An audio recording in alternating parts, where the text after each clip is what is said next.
Welcome to another exciting episode of the Million Dollar Peddlers. I'm Paperboy. And I'm Mr. Magazine. And we just shot a bolo video, and in it we were kind of riffing right near the end, and it actually gave me an idea for a video. Oh, nice. And Mr. Magazine, you already know where I'm going with this because, well, actually you might not. You might have fallen asleep during the bolo video, as you tend to do when I start talking. But there were a few items that I had up that I had comped, and I ended up getting more than the comps. How should you treat comps? Well, we usually go off the highest just because I put things on sale.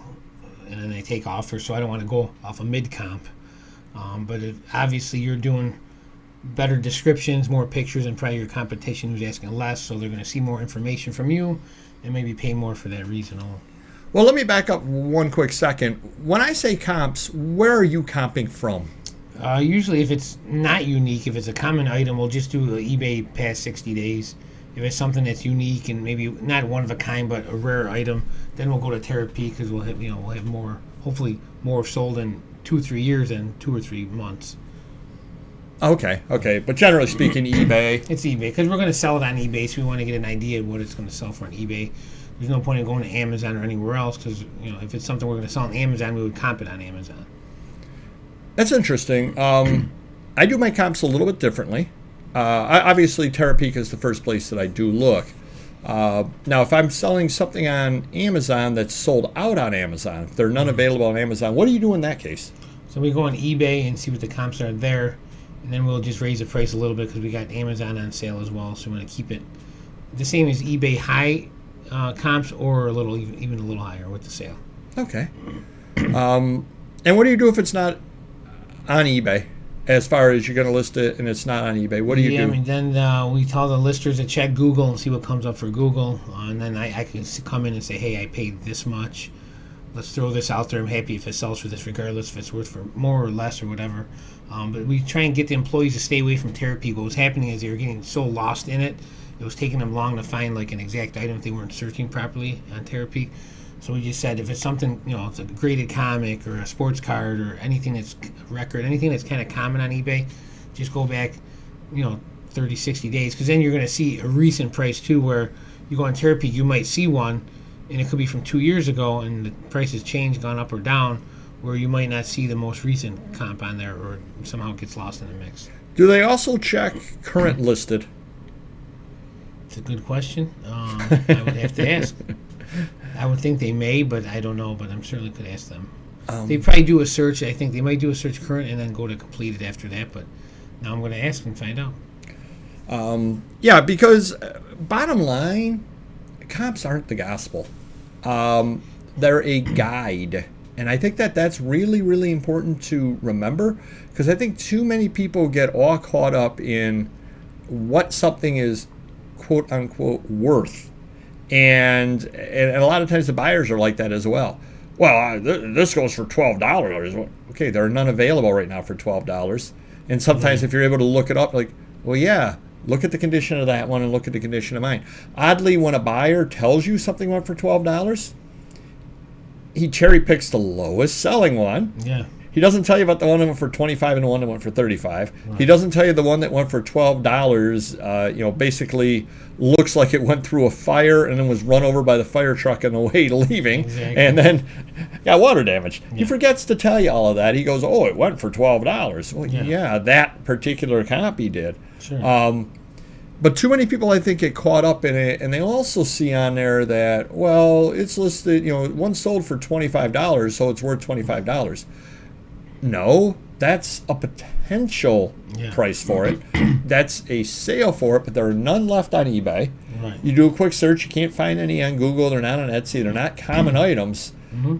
How did it sell at the $25? Did it sell by it now? Did it sell at auction?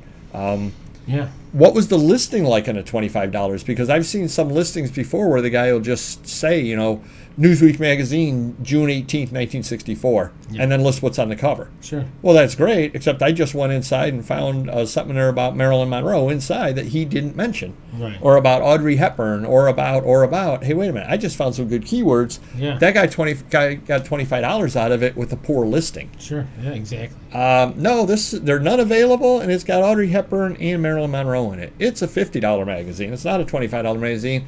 I will throw the comp out the window. Right. Now, if I'm looking at it, I think it's a $5 magazine, and I see that it sells for $25, well, then I will price it up at $25, obviously, Sure. As far as that goes as well. But comps are good to use to get you, you know, in a ballpark. But again, they're not the gospel. That's not what you have to sell them for. Right. Different story, of course, if you go on and you're trying to sell a Andre Galarraga rookie. Well, you look on there and they're selling it for $2.79, and you look on there and people are asking $1.99 to $6.99 on them, Right. and there's 225 of them available. You're not going to get your $25 for it. It's not going to happen. Right. In a case like that, of something super common, yeah, different story. But if you've got something or other a little more difficult to find that doesn't come to market that often, again, the comps are good to know, but don't be wed to them as far as that goes. Yeah, it's funny. We picked up that big DVD collection, like 15,000 DVDs. When my employee lists them on a DVD site, it's kind of like Amazon where they're there but unavailable. And you got to, come up with your own price. Well, we had prices like 6 months ago, a year ago, and then you start living and learning, like, if it's not on there, it's open $37. If it's sealed, $57. But here's the problem we're running into with these 15,000 movies. 4 or 5 a day aren't on there, and 1 or 2 are selling that day or the next day almost instantly. So it makes me think I'm leaving money on the table. Now I got a deal on it, and I'm making good money, but we're talking 15,000 DVDs. Say 500 of them, we're losing $50 a piece on them. So some go for $100. So now I'm starting to research it where the $50 one might be worth $100 or $150, and then doing your due diligence, and they'll still sell in a certain amount of time. The flip side of that, though, is people might have I don't know how the site works, but I don't know if they can put on there where they get notified if it gets listed. Yeah, probably too. So it could be that as well, that I want that movie, Yeah. and if it gets listed, I know about it and buy it immediately. But the employee listing will say, hey, I ran comps on a similar title from that production company. I go, that doesn't mean anything, because you could have a different person in there. You could have a rare DVD, one that's popular and sells out all the time. There's lots of factors. So just because it's the same production company doesn't mean it's the same in value. Right. Although anything by Troma Films is good.